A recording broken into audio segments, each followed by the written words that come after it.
Hi guys, welcome back to Pypro versus YouTube channel where curiosity meets the code. Today we'll be discussing about how to create an interactive data visualization tool with Tkinter GUI. But before that, we'll be checking the packages pre-installed in my system. So the first command that I'm going to execute in command prompt is pip list, where you can see all the packages with the versions so it can give a look about what package is what version and update it accordingly. So you can take a look onto your packages. If not installed, please do install it. You can just Google how to install and there will be a command for that to execute in command prompt.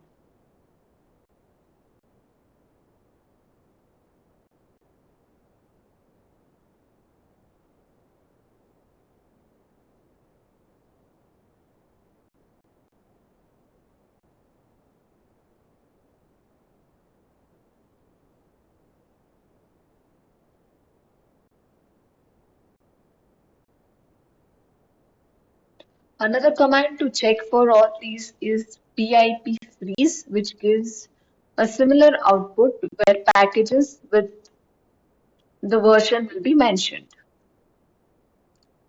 So let's get started with the code. So here you can see, firstly I've imported a couple of libraries. So here you can see imported Tkinter as tk, or as we all know, uh, italize as tk for easier references, and Tkinter is used for GUI, building of a GUI. And for down, if you go, we are also importing file dialog and message boxes. These modules are used for a file dialog window and displaying message boxes respectively.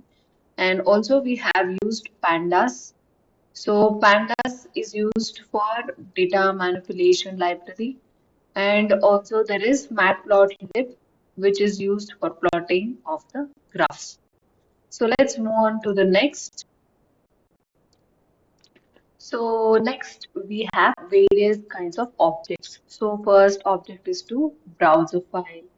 The second one is to visualize the data, whatever we have plotted, whatever is there in the Excel file.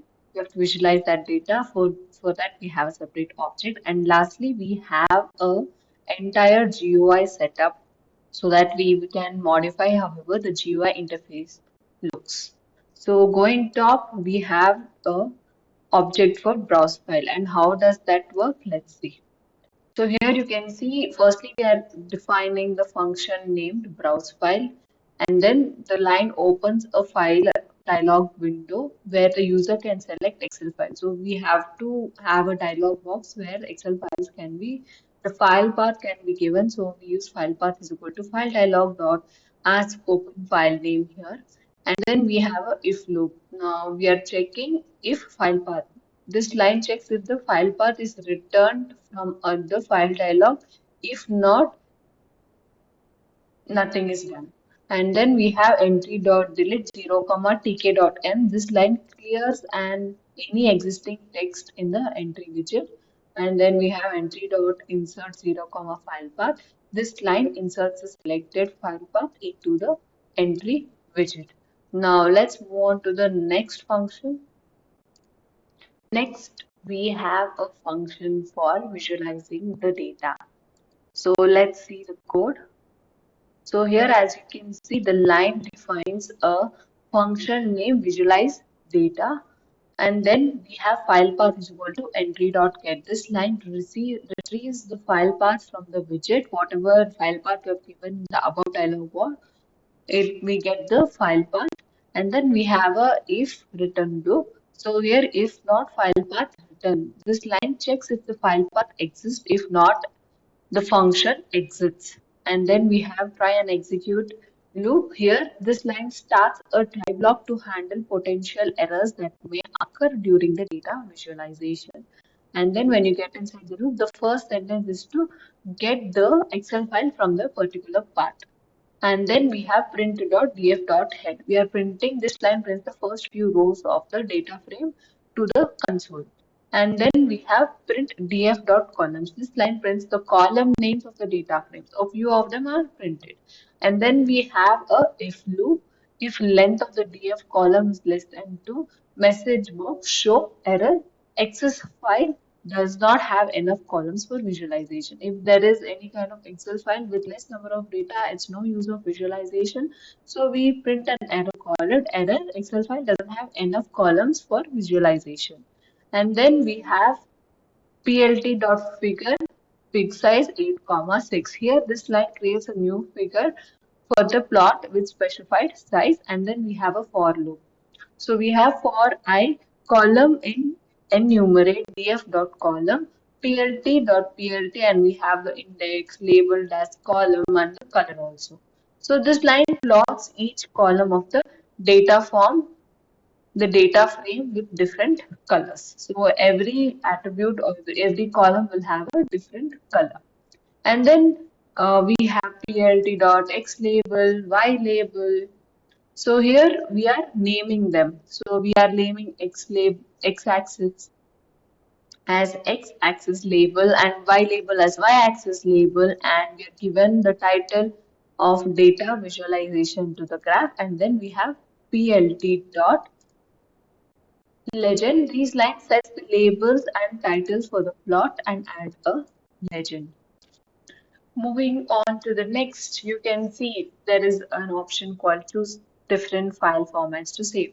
So basically in the GUI which is going to appear, we have to choose any one kind of option to save the image as, which is either it is PNG or PDF or JPG. So for saving in particular files, we have given a if else if loop where if the selected option is PNG, the plot will be saved in PNG with DPI 300, or else if it is in JPG, again it will be saved in JPG format, and also there will be PDF also. So if there is a PDF selected, it will save in PDF format, and at last you can see there is plt.show where the graph will be showed also too. And all if you select PNG and you proceed, a PNG kind of file will be saved where your program is. So you have to open and see the file. Moving on to the next.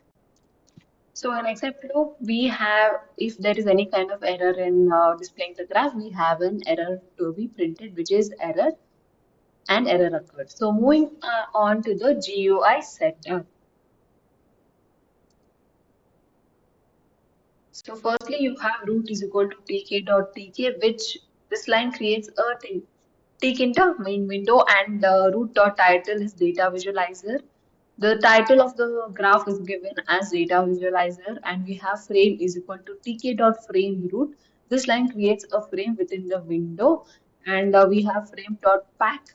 Pad x is equal to 10, pad y is equal to 10. So this line packs the frame within the window with the specified padding. And we have label is equal to tk dot label. In brackets we have frame text is equal to select Excel file. This line creates a label widget with specified text within the frame, and we have label grid to enter the path. So here also we have the starting point of row is equal to 0, column is equal to 0. For this also we have given a pad x, pad y of 5 each.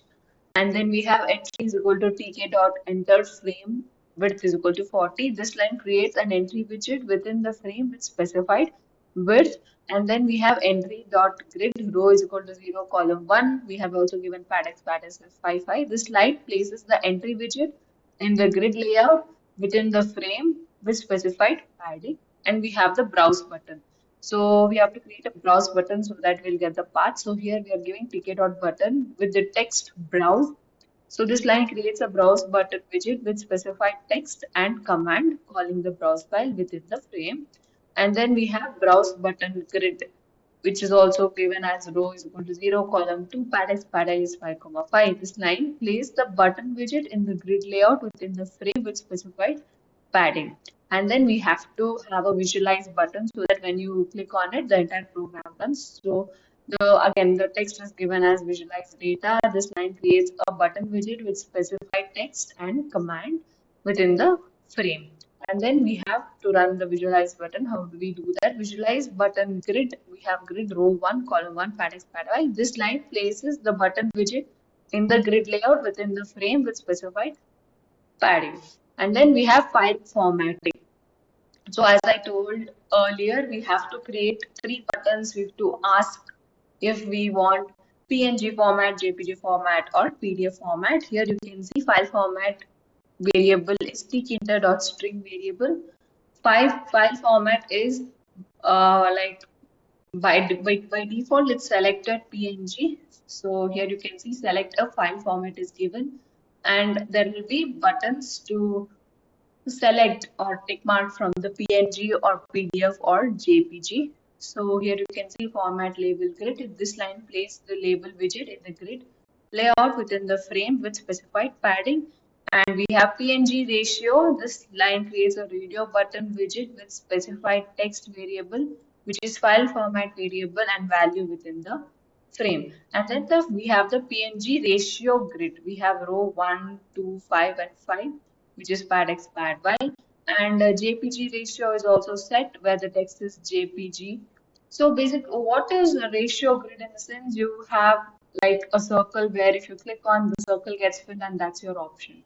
So that is the format that I've given for what kind of a file you want it to be saved. So for the all the three, for the JPG, for PNG, and also for the PDF, I have given the same thing. So and the last format will be the, after initiating everything, even the PDF is also initiated in the ratio grid, and we have root dot main loop, which executes the program, which runs the program.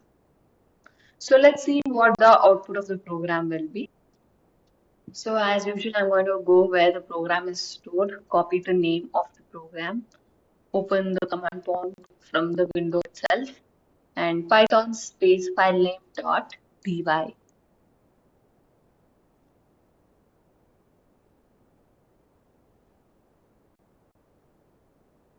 So as you can see, there is a GUI interface where select Excel file, browse button is also there, the ratio buttons are also there.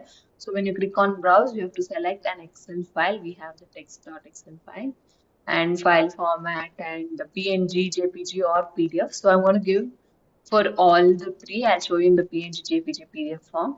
So you can see there is the plt.plot. So now I'm trying out the JPG. You won't know the difference here, but then it will be saved in the all three formats where your file has been saved. So here also the rows of some columns and the rows have been printed. So you can see here the last three, plot.jpg, plot.pdf and plot.png.